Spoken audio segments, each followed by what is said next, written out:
أعوذ بالله من الشيطان الرجيم بسم الله الرحمن الرحيم السلام عليكم ورحمة الله وبركاته.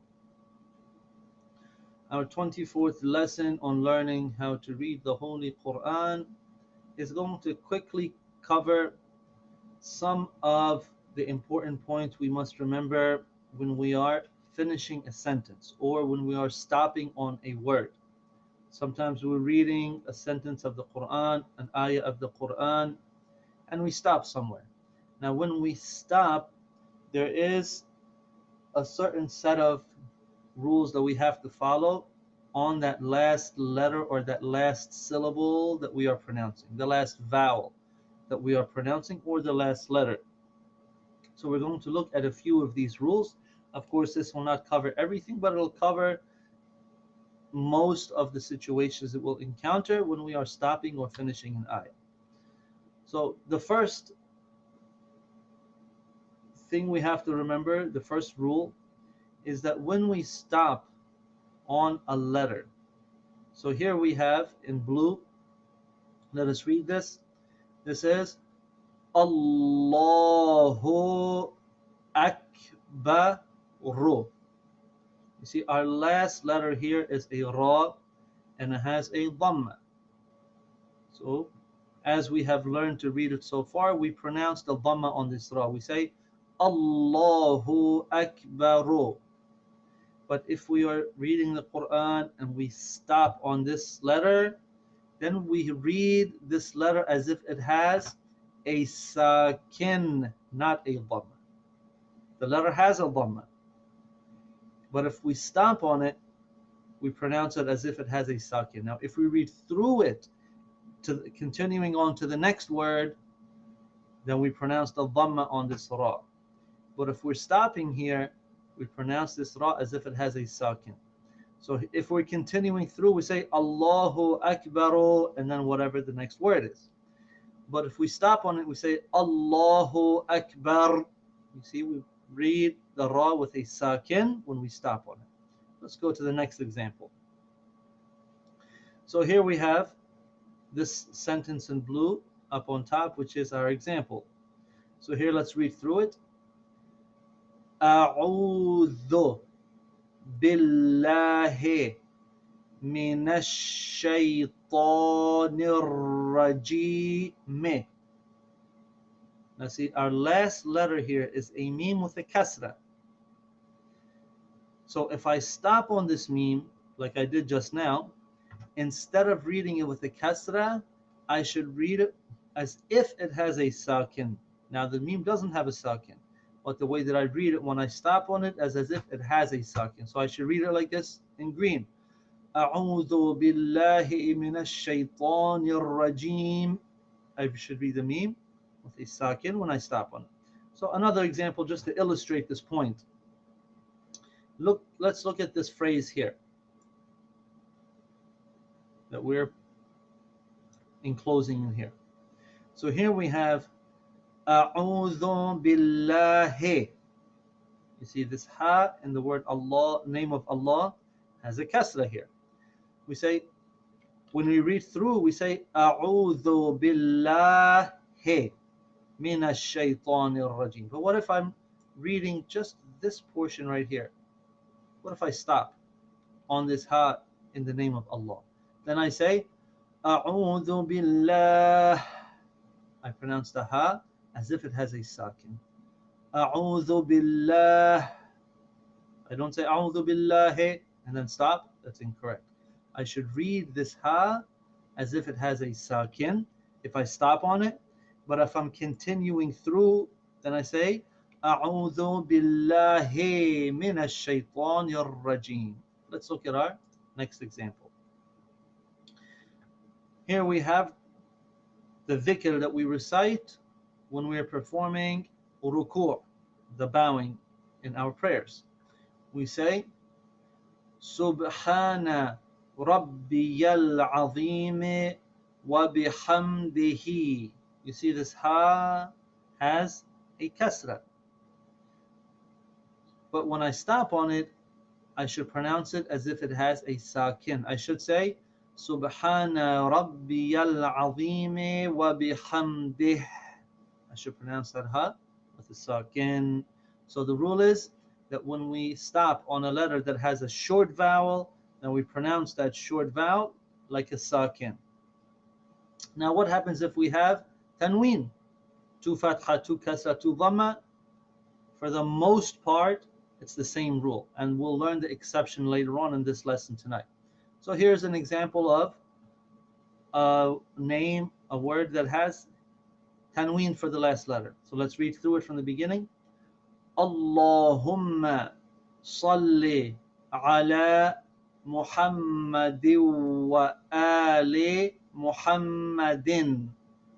So here we have the name of our Prophet Muhammad sallallahu alayhi wa alihi wa sallam. Muhammadin. See, this dal has two kasras. But when I stop on it, I should pronounce the dal as if it has a sakin. I should say, Allahumma salli ala Muhammadin wa ali Muhammad. Muhammad. I should pronounce that dal with a sakin. Now, there's something new here that you've encountered that we did not cover in our lessons. And that is this conjunction right here. You see, this is Muhammadin wa.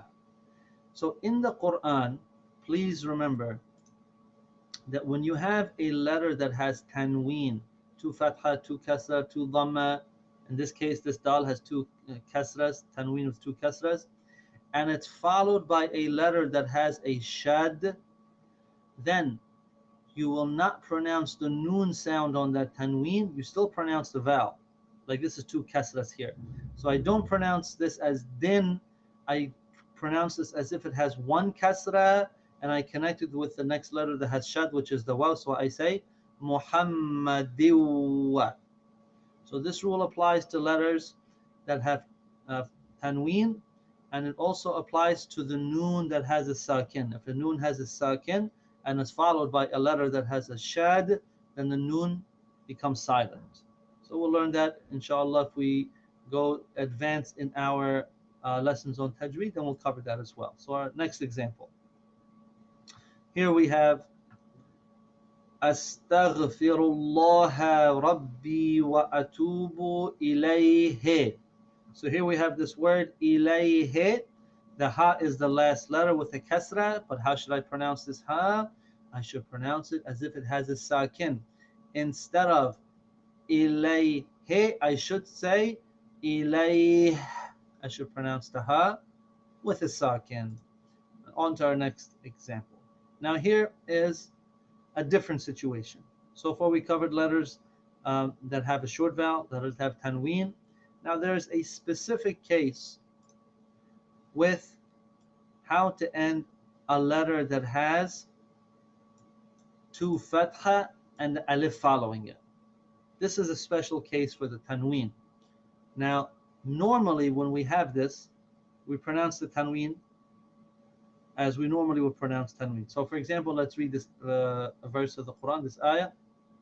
It says, Ya ayyuhalladhina amanu sallu alayhi wa sallimu tasliman.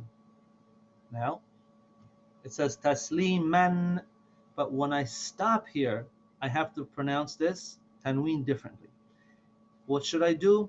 I should pronounce this as if it has one fatha. And this is only for the case where a letter has two fathas as tanween followed by an alif. If there was no alif, then I would pronounce that tanween like a sakin. But since this alif is here, I pronounce it, instead of saying tasliman, I'm going to say taslima. I pronounce it as if it has one fatha with the alif after it, so it becomes a long vowel. If I'm reading through it, I pronounce it just with the regular tanween, tasliman. But if I stop on it, I say taslima. So let us go to our next example. So this is another example of the same concept. We have a word here where the last letter has tanween with two fathas and an alif. So let's read this ayah. إِذْ نَادَى رَبَّهُ نِدَاءً خفيا. Normally I would say خفيا, but now that I stop on it, what should I say?